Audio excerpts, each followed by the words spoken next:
Praise the lord. హల్లెలూయా. దేవుని పరిశుద్ధ నామానికి మహిమ కలుగును గాక.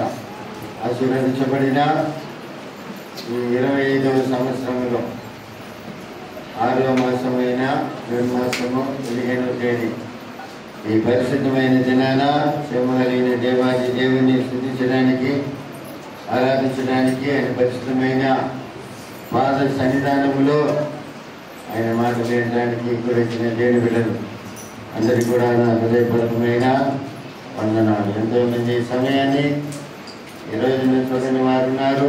దేవుడైతే మనందరినీ కూడా ప్రేమించి తన దయను, తన వాత్సల్యతను మనల్ని మాత్రం పరిచి మన నడిపిస్తున్నాడు. చక్కని నడిపింపుని పెట్టి జీవాధిపతి అయిన దేవాది దేవుని ఎంతైనా స్తుతించే వారంగా కృతజ్ఞతాస్తుతులు చెల్లించి ఆయన చిత్తంలో జీవించే దేవుని ప్రజలంగా మనం ఉండాలని మిమ్మల్ని ప్రేమతో కోరుతున్నాం. హల్లెలూయా. దేవుని యొక్క అత్యున్నతమైన మహాకృపను బట్టి మన సంఘ సాహసంలో ఎదుర్కొన్న దేవుని బిడ్డలు, సహోదరులు, ప్రజలు, ఇశ్రాయేలు వస్త్రమ్మ గారికి దేవుడు ప్రేమించిన గర్వఫలాల్లో ప్రథమ ఫలమైన కుమార్తె జెస్సీ యొక్క వివాహ నిమిత్తము మనమంతా కూడా ప్రార్థన చేశాము. రిసెప్షన్ కార్యక్రమం నిమిత్తము, వివాహ నిమిత్తము, ప్రయాణాల నిమిత్తము మనం ప్రార్థన చేశాము. దేవుడు మనందరి ప్రార్థన ఆలకించి అన్ని కార్యక్రమాలు పద్ధతిగా క్రమంగా జరగడానికి ప్రభు సాయం చేశాడు. పరిశుద్ధమైన వివాహం కూడా మంచిగా చాలా దీవెనకరంగా ప్రభుత్వ మహిమకరంగా వివాహం జరగడం జరిగింది. మరి దేవుని సేవకునిగా నేను కూడా పోయినప్పుడు అక్కడ ఉన్న దేవస్థానిక సంఘ కాపరి నాకు కూడా సమయం ఇవ్వడం జరిగింది. మరి నేను కూడా వారి మధ్యలో దేవుని ముందు సందర్భంగా దేవుని వాక్యాన్ని పంచుకోవటానికి ప్రభు సహాయం చేశాడు. మరి దేవుని పిల్లలు మరి తిరిగి క్షేమంగా ఆయన బిడ్డలందరూ మేము తిరిగి రావడానికి ప్రభు సాయం చేశారు. ఈ విధంగా పద్ధతిగా జరగటానికి మరి ప్రార్థన చేసిన దేవుని బిడ్డలు, సంఘ బిడ్డలందరూ కూడా హృదయపూర్వకమైన వందనాలు. దేవుని బిడ్డలారా, ఉదయం నుంచి మనకు 21 రోజు ఉపవాస ప్రార్థన కూడికలు ఏర్పాటవుతుంది. రేపు నుంచి సాయంత్రం ప్రతిరోజు సాయంత్రము మనకు ప్రార్థన కూడిక ఉంటుంది.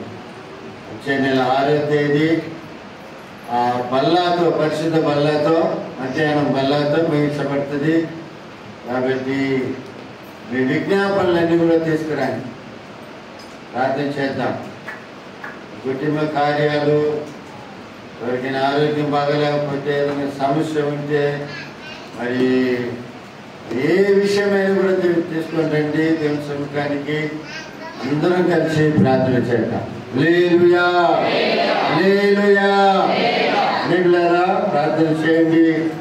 దేవుడు మనల్ని ప్రార్థనలు బలపరచును గాక.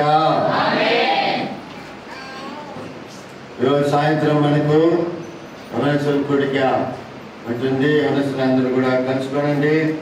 అలాగనే ఈ వారం ఫుల్గా ఉంటుంది కాబట్టి, ప్రోగ్రాం ఉంటుంది కాబట్టి, ఆదివారం సాయంకాలం కూడా ప్రార్థన కూడిక ఉంటుంది.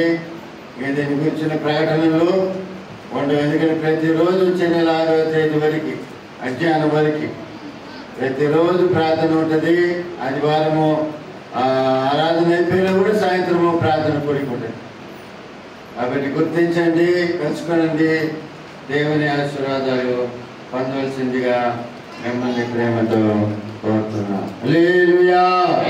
ఎందుకంటారా, మనమందరం కూడా గడవరి దినాల్లో ఉంటున్నాము, చివరి రోజులలో ఉంటున్నాము, ఒక భయంకరమైనటువంటి దినాల్లో ఉంటున్నాము, దుర్దినాల్లో ఉంటున్నాము. ఎప్పుడు ఏమి సంభవిస్తుందో మనకు తెలియని ఆ రోజులలో మనము జీవిస్తున్నాం. ఈ మధ్య పోయిన వారంలో ఒక బోయింగ్ విమానం 242 మందిని తీసుకొని పోతుంది. 482 అడుగులు ఎత్తుకున్న తర్వాత ఒక హాస్టల్ మీద పడి అది బ్లాస్ట్ అయ్యి పెట్రోల్, ఇప్పుడు ఒరిజినల్ పెట్రోల్ కదా విమానానికి వాడేది, అది పగిలి అమానవుల వాళ్ళందరూ కూడా చనిపోవటము జరిగింది. అందులో ఒక్క మనిషి మాత్రము తప్పించుకున్నారు. చూడండి, దాంట్లో ఒక విషయం ఏంటంటే ఇద్దరు భార్య భర్తలు, ఇద్దరు డాక్టర్లు, వాళ్ళు ముగ్గురు బిడ్డలను తీసుకొని ఈ దేశంలో ఉద్యోగాన్ని మానేసి అక్కడికి వెళ్ళి బ్రిటిష్కి వెళ్ళి అక్కడ ఉద్యోగం చేసుకుని అక్కడ బతకాలని పోయారు. చూసినా మరి ఆ విమానంలో వాళ్ళు ఆ కుటుంబం అట్నే చనిపోయింది. వాళ్ళు అది చూసి ఎదురు చూడలేదు వాళ్ళు. ఆ విధంగా విమానంలో పనిచేసే వాళ్ళు కూడా ఆ డ్యూటీకి జాయిన్ అయ్యేటప్పుడు వాళ్ళు సెల్ఫీ ఎత్తుకుంటారు కదా, సెల్ఫీ పెట్టుకొని ఎత్తుకుంటారు. ఒక్కొక్క బ్యాగ్ తగ్గించుకొని అది వస్తే వాళ్ళు సంతోషంగా చేతులు ఎత్తుకుంటారు, లోపలికి ఎంటర్ అవుతుంటారు విమానం లోపలికి. వాళ్ళ కళ్ళు కూడా అనుకుని ఆ విధంగా జరుగుతుంది. కాబట్టి దీని మీద ఏది ఎప్పుడు జరుగుతుంది, ఏం జరుగుతుంది అన్న తెలియని ఒక లోకంలో మనం జీవిస్తున్నాం. కాబట్టి మనకు సరైన కాపుదల, సరైన అండ ఎవరంటే మన యేసయ్య మాత్రమే. మనల్ని ఇశ్రాయేలును కాపాడువాడు కొడుకుడు నిద్రపోడని దేవుని వాక్యము బోధిస్తుంది. మీరు అనుకన్నా అనకపోయినా, మీకు తెలిసినా తెలియకపోయినా మనల్ని కాపాడే దేవుడు ఎవరంటే మన యేసయ్య మాత్రమే. హల్లెలూయా, హల్లెలూయా. మరి ఆయన యందు విశ్వాసం ఉంచండి, ఆయన యందు నమ్మిక ఉంచండి, ఆయనను ప్రేమించండి, ఆయనను ప్రేమించండి. మీరందరూ ఎన్ని సంవత్సరాల నుంచి మందిరానికి వస్తున్నారు? ఎన్ని సంవత్సరాల నుంచి మందిరానికి వస్తున్నారు? ఎంతవరకు దేవుళ్ళు ఎదిగా, ఎంతవరకు ప్రభుని అర్థం చేసుకున్నారు, ఎంతవరకు ప్రభుని తెలుసుకున్నారు?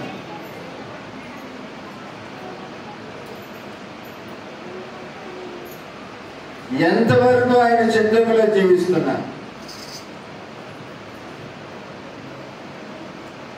ఎంతవరకు ఆయన సంకల్పంలో ఉన్నారు?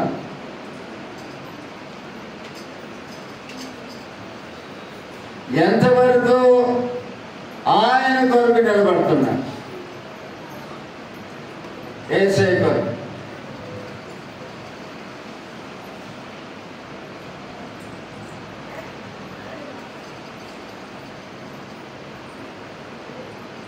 నిలబడాలి.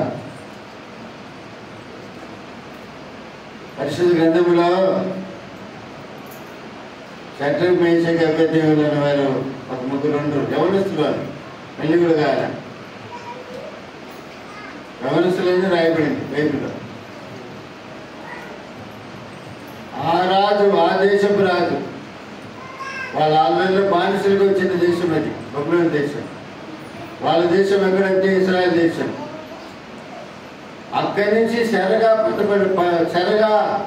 పట్టబడి ఇక్కడికి వచ్చిన వాళ్ళు, చెర పట్టబడి. ఈ దేశంలో ఈ రాజు ఏం చేశాడు? ఒక పెద్ద ప్రతిమను ఏర్పాటు చేసి ఆ దేశంలోని జనాలందరూ కూడా ఆ ప్రతిమకు నమస్కారం చేయాలి, ఆ ప్రతిమ ఎదుట సాగిలపడాలి, ఆ ప్రతిమే దేవుడని చెప్పి మొక్కాలని చెప్పి ఆ రాజు యొక్క ఆజ్ఞ. అలా ఎవరైనా సాగిల పడకపోతే, ఎవరైనా ఆ ప్రతిమకు మొక్కకపోతే వాళ్ళకి 7 మంట, అగ్నిగుండం, 7 చేసి అగ్నిగుండంలో పడేయాలనేది ఆయన చట్టం. ఇప్పుడు ఆయన ఏర్పాటు చేసినటువంటి వాయిద్యాలు వాస్తున్నారు. వాద్యాలు వాసి ముగించిన తర్వాత ఇప్పుడు వాళ్ళు ఆ ప్రతిమ ఎదుట సాగిలపడుతున్నారు. వచ్చిన వాళ్ళందరూ కూడా ఒక ఓపెన్ ప్లేస్ అది. ఇప్పుడు అందరూ వచ్చిన జనమంతా కూడా ఆ ప్రతిమ ఎదుట సాగిలపడుతుంటే వీళ్ళు మాత్రం పిల్లలు అలా నిలబడుకొని చూస్తున్నారు. ఇప్పుడు వాళ్ళ ముగ్గురిని పిలిపిస్తున్నారు, షడ్రక్ మేషక్ అబేద్నెగోల్ని. ఏంది మీ సంగతి? నేను ఏర్పాటు చేసిన ఈ ప్రతిభకు మీరు పొక్కలేదటనే ఆ వర్తమానం నా చెవిలోకి వచ్చింది అని ఆ ముగ్గురిని పిలిచి అడుగుతున్నాడు ఈ రాజు. ఈ చక్రవర్తి ఈయన మహాచక్రవర్తి నెబుకద్నెజరు. ఈయన గురించి భయంకరమైన చరిత్ర ఉంది. భయంకరమైన క్రూరుడు అంట, కఠినమైన క్రూరుడు, కనికరం లేని వ్యక్తి అన్నమాట. అటువంటి మనిషి దగ్గర ఆ మనిషి ఆజ్ఞాపించిన కార్యం వీళ్ళు చేయలేదు. పిలిపించి అడిగినప్పుడు వాళ్ళు చెప్తున్న జవాబు ఏంటో తెలుసా? ఏం తెలుసా జవాబు? చదవండి. 17-18 వాక్యాలు. నేను సేవిస్తున్నా దేవుడు వేడిమి గల ఈ అగ్నిగుండంలో నుంచి మమ్మల్ని తప్పించి రక్షించుటకు సమర్థుడు మరియు నీ వశమున పడకుండా ఆయన మమ్మల్ని రక్షించును. ఒకవేళ ఆయన రక్షించకపోయినను రాజా నీ దేవతలను మేము పూజింపమనియు నీవు నిలబెట్టించిన బంగారు ప్రతిభకు నమస్కరింపమనియు తెలుసుకుంటున్నాడు. హల్లెలూయా, హల్లెలూయా. ఆ రాజు దగ్గరే చెప్తున్నారు పిల్లల, ఏమని? మేము సేవిస్తున్న దేవుడు మండుచున్న వేడిమి గల ఈ అగ్ని గుండముల నుంచి మమ్మల్ని రక్షించడానికి తప్పించడానికి ఆయన సమర్థుడు, ఆయన శక్తివంతుడు. ఒకవేళ తప్పించకపోయినా ఆ మంటలో మరి సస్తామే కానీ నువ్వు నిలబెట్టించినటువంటి ఈ ప్రతిమకు మాత్రము మేము మొక్కము అని అంటున్నారు. హల్లెలూయా, హల్లెలూయా. చూడండి ప్రేమైన దేవుని బిడ్డలారా, వాళ్ళు ఎంత దేవుల్లో ఎదగబట్టి, వాళ్ళు దేవుణ్ణి ఎంత తెలుసుకున్న దాన్ని బట్టి వాళ్ళు దేవుని బిడ్డలారు మరి దేవుని కొరకు వాళ్ళు ఆ విధంగా నిలబడగలిగినారు సంగతిని మనం గుర్తించాం. హల్లెలూయా, హల్లెలూయా. ఆ పౌరుషము, ఆ రోషము, ఆ పట్టుదల అనేది దేవుని బిడ్డలారా మనకు కూడా రావాలి, మనకు కూడా రావాలి. ఆ ప్రేమ ఆ దేవుని మీద ఉండబట్టే, ఆ దేవుని మీద ఆప్యాయత వారికి ఉండబట్టే ఆయన సరైన రీతిలో దేవుళ్ళారా వాళ్ళు సరైన లెక్కలో వాళ్ళు దేవుణ్ణి అర్థం చేసుకున్నారు. కాబట్టి దేవుని కొరకు దేవుళ్ళారా ఆ విధంగా నిలబడగలిగిన. ఆమేన్, హల్లెలూయా, హల్లెలూయా. దేవుని కొరకు మరణించడానికి కూడా సిద్ధపడ్డారు. మరి ఎంతమంది ఈ విధంగా సిద్ధపడ్డారన్న సంగతి గుర్తించారు. ఎంతవరకు ఎదిగినారు, ఎంతవరకు దేవుని మీద ప్రేమ మీకుంది అండి? దేవుని మీద ఎంతవరకు ప్రేమ ఉంది? దేవుని మీద మీకు ఎంతవరకు వాంఛ ఉంది?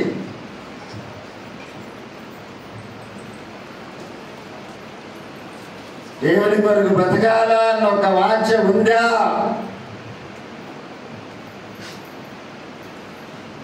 మేము సేవిస్తున్న దేవుడు జీవము కలిగిన దేవుడిని ఒక రాజు దగ్గర నిలబడి చెప్పగలుగుతున్నా. కారణం ఏంటంటే దేవుని బిడ్డలారా దేవుని హార్ట్ వాళ్ళకి.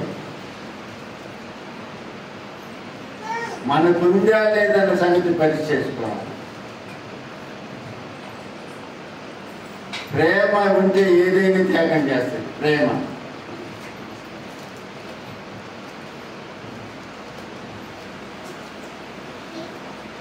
ఈ మధ్య ఒక లిఫ్ట్లో పిల్లోడు, చిన్న పిల్లోడు ఇరుక్కున్నాడు.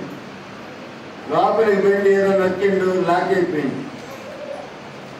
అది పైకి కిందికి పోవటం లేదు, ఆ డోర్ ఓపెన్ కావటం లేదు.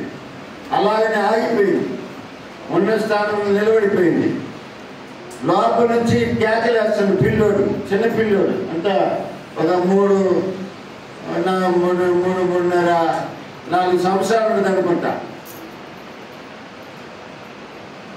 పిల్లోడు కేకలేస్తుంది. బయట అబ్బా తండ్రి ఆ పిల్లోడిని ఏ విధంగా తీసుకురావాలని అర్థం కాలేదు ఆయనకి. ఆ పిల్లోడంటే అంత ప్రాణమాలు ఉంది, ఆ గుండె పట్టుకొని చనిపోయింది.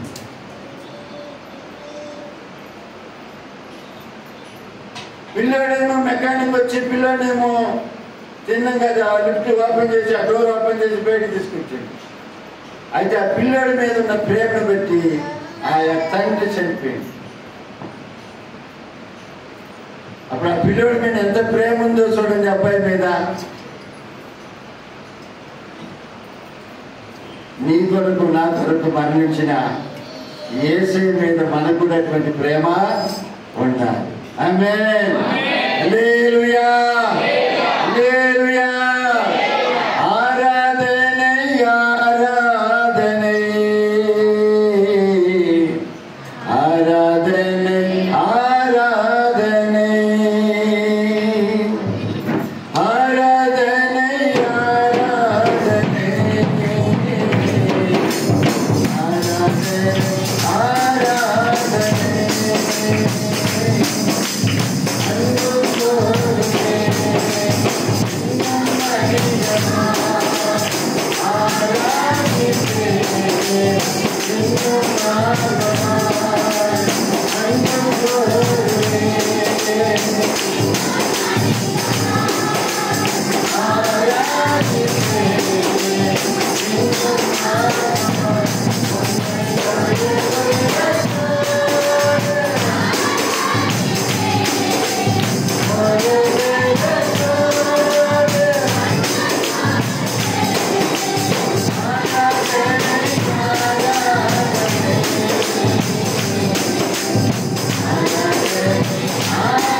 గ్రంథంలో మంచి మాట ఉంది, యోగ అనే మాట.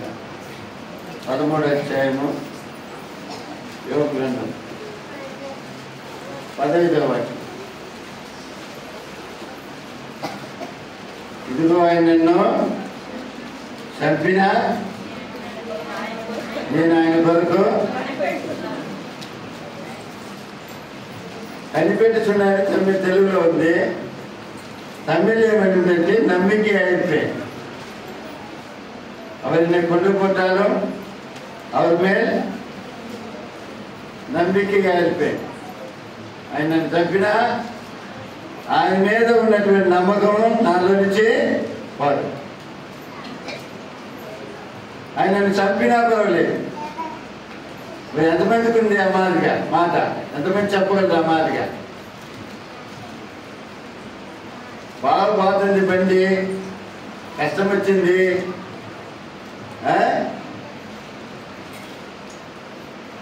వెంటనే ఏమొస్తుంది?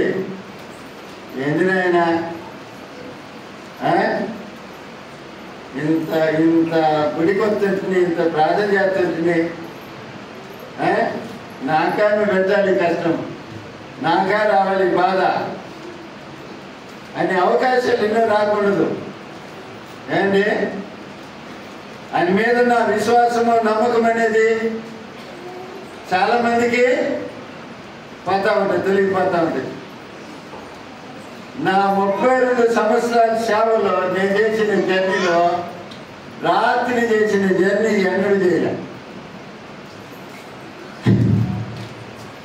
సేవకు వచ్చి 32 సంవత్సరాల తర్వాతనే ఈ 32 సంవత్సరాలు జర్నీ చేసింది. ఒకప్పుడు తాగిపోతుంది, ఆ ఏరియాలోనే తాగి ఆ ఏరియాలోనే తిరిగేవాడిని. ప్రభువుని నమ్ముకున్న తర్వాత కొంత హద్దులు సరిహద్దులు అనేది విశాలం చేసింది. అనేక ప్రాంతాలు పోవడానికి ప్రభు సాయం చేశాడు. ఎన్నో ప్రయాణాలు చేశాడు. ఆ ప్రయాణం లేకల్లా వరస్ట్ అయిన ప్రయాణం ఏదంటే రాత్రి నేను చేసిన ప్రయాణం.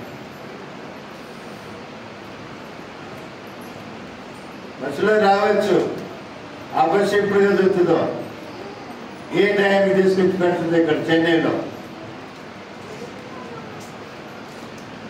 బస్సు ఉంది కాదల్లా. నేను 4 గంటల రెడీ అవ్వాలా, 5 గంటల పడుగురికి బయలుదేరాలి. 6 గంటల నుంచి అక్కడ ప్రార్థన, 8 గంటల దాకా ప్రార్థన, అది ముగించుకొని ఇక్కడికి రావాలి. నేను ఎక్కడ ప్రార్థన కట్ అయిందని చెప్పి ఒంగోలు పోవడం జరిగింది. చచ్చిపోతాం అనుకున్నాం. ఒక మాట చెప్పాలంటే అంత పుస్తకం జనాలు, అంత భయంకరంగా ఉన్న జనాలు.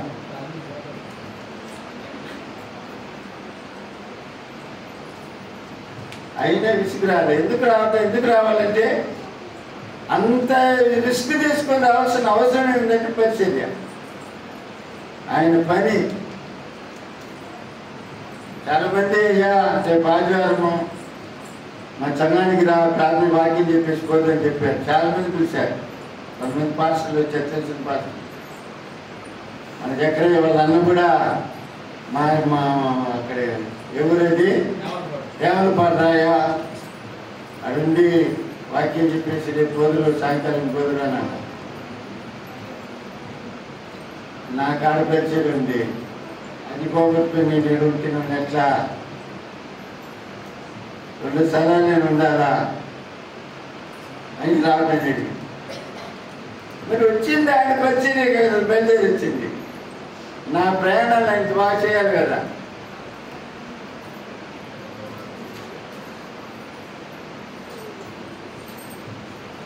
చెందిపోయింది కాదు, ఎందుకురా యోగంలోకి వచ్చింది అనిపించింది. రాకుండా తప్పదు అసలు. 1:30 కల్లా ఇంట్లో ఉన్నాం మేము. 1:30 కల్లా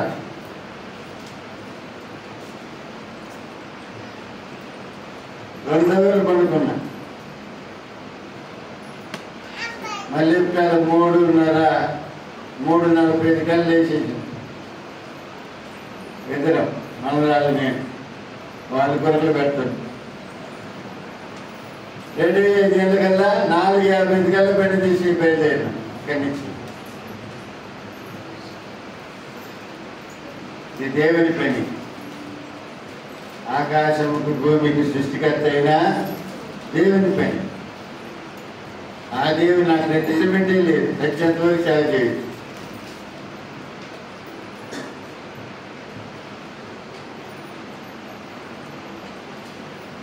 సమస్తం పోయింది యోగుకి, ఏమీ లేదు. జిల కూడా వచ్చింది. జిల వస్తే మనుషుల మీద కూడా తెలియదు. మా జిల వచ్చిన మనిషికి ఆడ జిల వస్తే ఆడ గెలుపుకుంటామంట.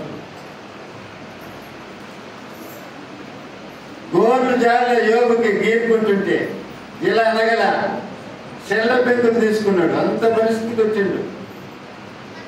అయినా ఏమంటుంది, నన్ను చంపినా పర్వాలేదు, నేను చచ్చినా పర్వాలేదు, నా నమ్మకము నేను కనిపెట్టుకునేది ఆయన దృష్టిలో నుంచి నేను తొలగించుకోనంటున్నా. హల్లెలూయా, హల్లెలూయా, హల్లెలూయా. నీ నమ్మకము, నీ విశ్వాసము, దేవుని మీద ఉన్న నీ ప్రేమ ఎంతవరకు ఉంది అని సంగతిని పరీక్ష చేసుకో. సిద్ధపాటు ఉందా? నేను సంవత్సరానికి గుడికి వస్తుండవు. వాళ్ళు కొట్టున పోయినావనుకో, నువ్వు కొత్త రాజ్యము. ఇప్పుడు వయసు అనేవి లేదు కొట్టున పోయేదానికి. ఎవరికైనా వస్తుంది. ఇప్పుడు కట్టెక్కిన పోయిందనుకో. ఆ మధ్య ఒకడు బాత్రూమ్ లేకపోయింది జారింది అంతే. ఆ తెల్లిలు పట్టి 2 కళ్ళు నిలబడిపోయింది. వారానికి చెడిపోయింది. ఒకసారి బాత్రూమ్ అంత పెద్ద పెద్ద పెద్ద బాత్రూమ్ కూడా కాదు అది.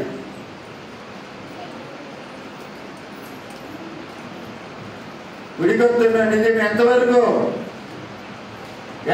ఆయన ఎరిగి ఉన్నావు, ఎంతవరకు ఆయన ప్రేమిస్తున్నావు, ఎంతవరకు ఆయన కొరకు నిలబడి ఉన్నావు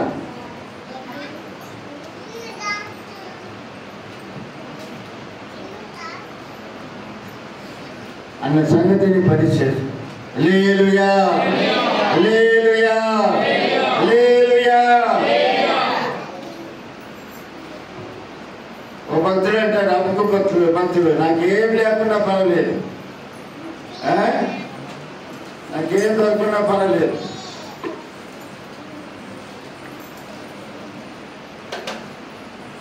అంటాడు. అమ్ముకులో చదవండి 3వ అధ్యాయం 17-18 వాక్యం. అబుకుక్కు చిన్న ప్రార్థన. అంజూరం చెట్లు పోయికొండినాను, ద్రాక్ష చెట్లు ఫలింపకపోయినాను, ఒలివ చెట్లు కాపు లేక ఉండినను, చేనులోని పైరు పంటకు రాకపోయినను, గొర్రెలు దొడ్డిలో లేకపోయినను, సాల్లో పశువులు లేకపోయినను, నేను యెహోవా యందు ఆనందిస్తాను, నా రక్షణకర్త అయిన నా దేవుని యందు నేను సంతోషిస్తాను. లేదు సాల్మా చూడండి, ఇవన్నీ లేకపోయినా నేను యెహోవా యందు ఆనందిస్తాను, నా రక్షణకర్త అయిన నా దేవుని యందు నేను సంతోషిస్తాను. మరి ఎంతవరకు ఇటువంటి ఒక అనుభవంలోనికి ఎంతమంది వచ్చారు, ఎంతమంది ఆ యొక్క అనుభవంలో గుండా ముందుకు సాగుతున్నారు, ఎంతవరకు దేవుణ్ణి సరైన అవగాహన చేసుకుని ఆయన ప్రేమిస్తున్నారు, ఎంతవరకు ఆయన కొరకు నిలబడుతున్నారు అన్న సంగతిని పరిశీలిస్తున్నాను. నేను అంత సంగతిని పరిశీలించుకొని దేవుని కొరకు నిలబడదాం. హల్లెలూయా, హల్లెలూయా. ఒక మనిషి కొరకు ఇంకొక మనిషి నిలబడతాడు కదండి. ఉండరా నేను ఉండ కానీ భయపడ కాదు అంటున్నా. ఉందా లేదా? మేము ఉండలేదా? భయపడగా ఏంటని మనం చూసుకున్నలే కానీ అనంత దేవుని కొరకు నిలబడుతున్నావా? ఆయన దేవుడు, సజీవుడు, ఆయన రక్షకుడు, ఆకాశముకు భూమికి సృష్టికర్త ఆయనే అని బజార్ని నిలబడి చెప్పగలుగుతున్నావా?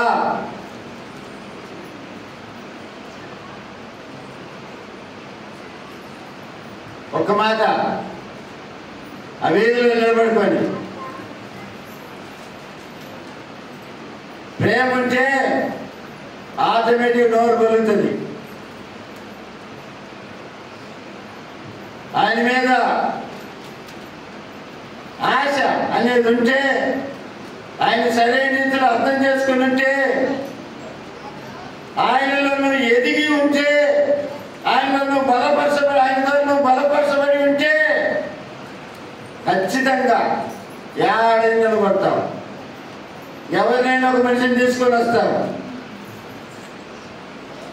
ఆ యేసయ్యని గురించి చెప్తావు, ఆ యేసయ్యని పరిచయం చేస్తావు, ఆయన సంఘములో వారిని నిలబెడతావు. అలా చేయలేకపోతున్నామంటే కారణం ఏంటి?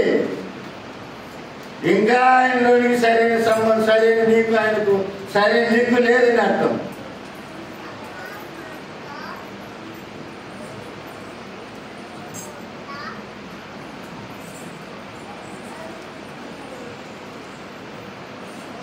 శృతి ఆరాధనలు అంత బాగా చేస్తారు, ప్రార్థన చేయమంటే పాటలు కూడా పలకరు. ఎందుకు?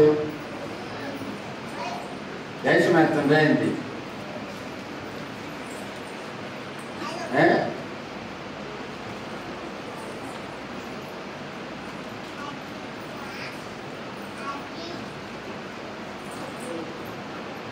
అడగాలి తప్పుడు 4 రోజులు 2 రోజులు నాకు తెలియదు.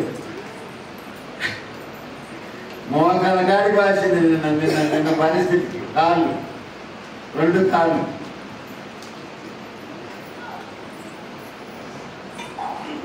కొంచెం 2 రోజులు పండుకోబెట్టి కొంచెం వాపు తగ్గింది.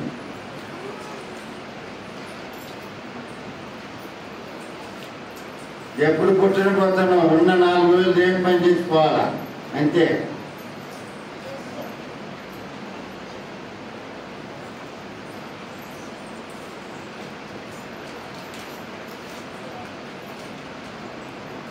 హల్లెలూయా హల్లెలూయా.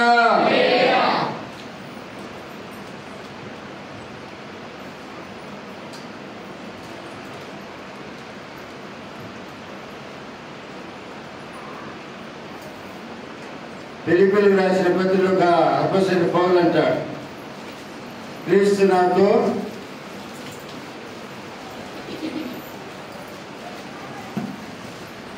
సావైతే మేలంటాడు. ఒక దిక్కు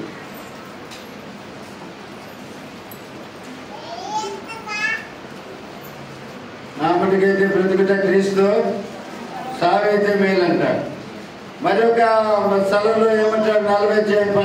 12 వాక్యంలో నన్ను బలపరచు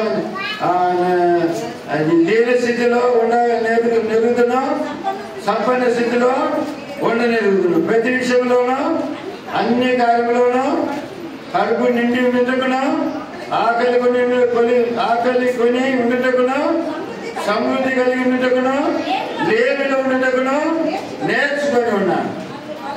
అంటే అట్ట ఉండగలుగుతాను, ఇట్ట ఉండగలను. దేవుని యొక్క క్రీస్తు కొరకు బతకడానికి, లేకుండా క్రీస్తు కొరకు బతుకుతాను, ఉన్న క్రీస్తు కొరకే బతుకుతాను. లేమిలో క్రీస్తు కొరకు ఉండగలుగుతాను, సమృద్ధిలో కూడా క్రీస్తు కొరకు ఉండగలుగుతాను అన్నట్లుగా ప్రభు అపోస్తలుడైన పౌలు అంటారు. హల్లెలూయా హల్లెలూయా హల్లెలూయా. దేవుని కొరకు నిలబడతాను, దేవుని కొరకు. బయటికి పోతే చూడండి, బయటికి పోతే అన్యులు వాళ్ళ దేవతల కొరకు ఎంత వైరాగ్యం నిలబడతారు తెలుసా? మనల్ని గురించి చెప్పురా, చెప్పురా, చెప్తావా చెప్పా? గుమ్మేనా? ఇటు గుమ్మేనా అటు గుమ్మేనా? చెప్పురా అని ఒక నామం పెడతారు.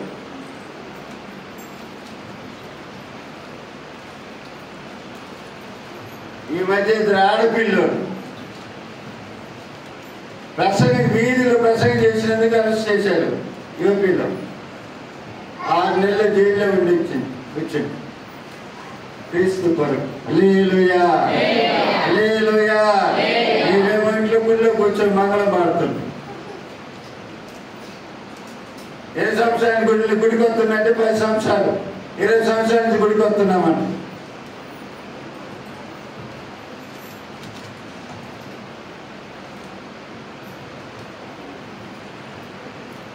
గుడికి వచ్చింది కాబట్టి వాళ్ళు ఇష్టానుసారం జీవిస్తుంటారు. అవసరమైతే సారాయి కూడా తాగుతారు. అది కుక్క పుట్టేది. కుక్క దాని వాటికెత్తిన మళ్ళా దాన్ని తిడుతుంటే ఒకసారి వదిలేసుకున్న తర్వాత మళ్ళీ దాని జోలికి పోకూడదు. పాప వచ్చిందట, ఏం చేయని వచ్చింది ఆ మాటలు వాక్యం వస్తుంది. నేనేం చేయలేదు. ఒక శాఖని కానీ నేను చెప్పి తీరాలి, తప్పదు.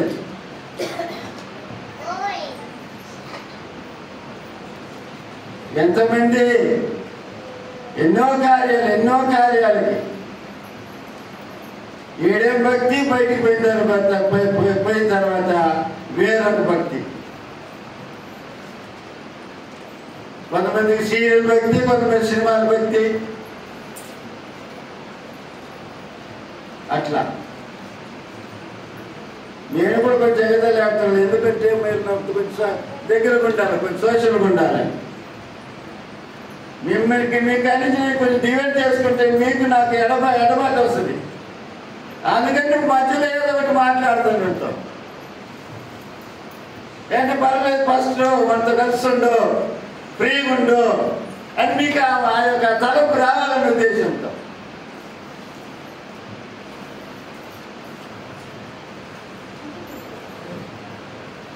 హల్లెలూయా, హల్లెలూయా.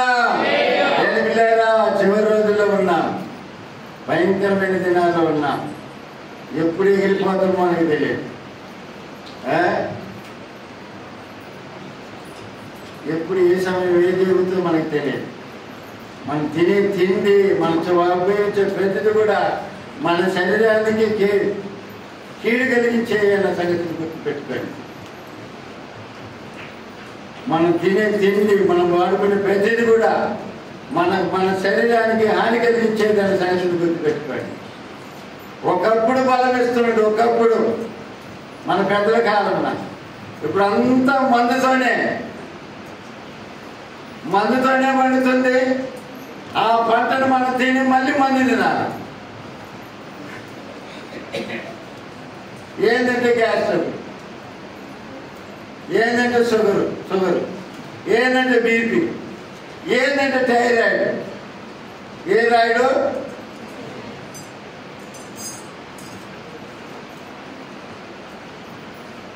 చంద్రబాబు నాయుడు కాదు, థైరాయిడ్. ఏంటంటే నరాలు లాగుతుంది.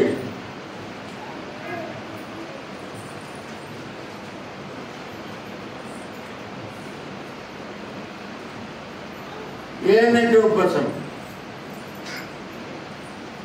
అదేంటో ఎన్ని స్కాన్లు వచ్చినా అర్థం కావడం లేదు.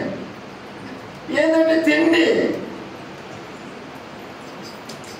ఇట్లా పోతుంది మనందరి బతుకు. అప్పుడు సరైన ఆ యొక్క కాపుదల, సరైన అండ, సరైన రక్షణ ఎవరి ద్వారా అంటే యేసయ్య ద్వారా. హల్లెలూయా, హల్లెలూయా, హల్లెలూయా. ఈ విమానం కాలింది వచ్చేసి శ్రీలంకలో ఫాస్ట్ 49 రోజులకు ముందే ప్రవచనం చెప్పాడు. తెలుసా? నా వీడియో కూడా నా దగ్గర ఉంది. అప్పుడు దేవుడు జీవము కలిగిన దేవుడు, నీవు సేవిస్తున్న దేవుడు జీవము కలిగిన కలిగిన దేవుడు, ఆయన మరణాన్ని జయించిన దేవుడు. నీకు ఏమి జరుగుతున్నా నీకు ముందే తెలియపరిచే దేవుడు. ఆ దేవుడిని నువ్వు ఆరాధిస్తున్నావు. ఆ దేవుడిని సరైన రీతిలో అవగాహన చేసుకుంటే నీ కుటుంబము క్షేమంగా ఉంటుంది. హల్లెలూయా, హల్లెలూయా. నీ క్షేమం నది వలనే ఉంటుంది, నది వలె ఉంటుంది. నీ నీతి సముద్ర తరంగము వలె ఉంటుంది. హల్లెలూయా, హల్లెలూయా. ఇది దేని బిడ్డలారా, లోక రక్షకుడు ఎవరంటే యేసయ్య మాత్రమే. ఆయన్ని ప్రేమించండి. మనం పాపులంగా ఉండగానే మనల్ని ప్రేమించిన వాడు ఒకే ఒక రక్షకుడు, యేసు ప్రభు. ఆమేన్, హల్లెలూయా. మనం దుష్టులంగా దుర్మార్గులుగా ఉన్నప్పుడు మనల్ని ప్రేమించిన వాళ్ళు ఎవరంటే యేసయ్య మాత్రమే. మనం దుష్టులు ఉంటే మన అమ్మ నాయన కూడా ప్రేమించారు. ముద్దగా ఉన్నట్టు సమయానికి పెడతారంటే డబ్బులు వాడికి ఎందుకు రా, నీకు ముద్ద పెట్టేదే అంతే పెద్దయ్యా, నీకు ముద్ద పెట్టేదే దండగరా, నీకు డబ్బులు ఎందుకు రానా?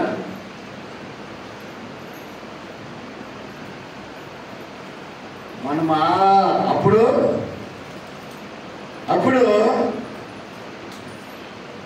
ఈ లోక ప్రేమ అటువంటిది అయితే యేసయ్య ప్రేమ అటువంటిది కాదు. మనం ఆ స్థితిలో ఉన్నప్పుడే మనల్ని ప్రేమించిన ప్రేమ, ఆ ప్రేమ. హల్లెలూయా.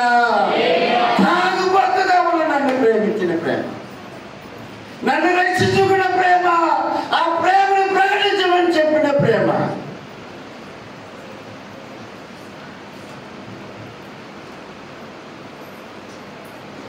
ఆ ప్రేమను అర్థం చేసుకొని దేని పిల్లలు ఆ ప్రేమలో ఎదగండి, ఆయనతో నడవండి, ఆయనలో జీవించండి.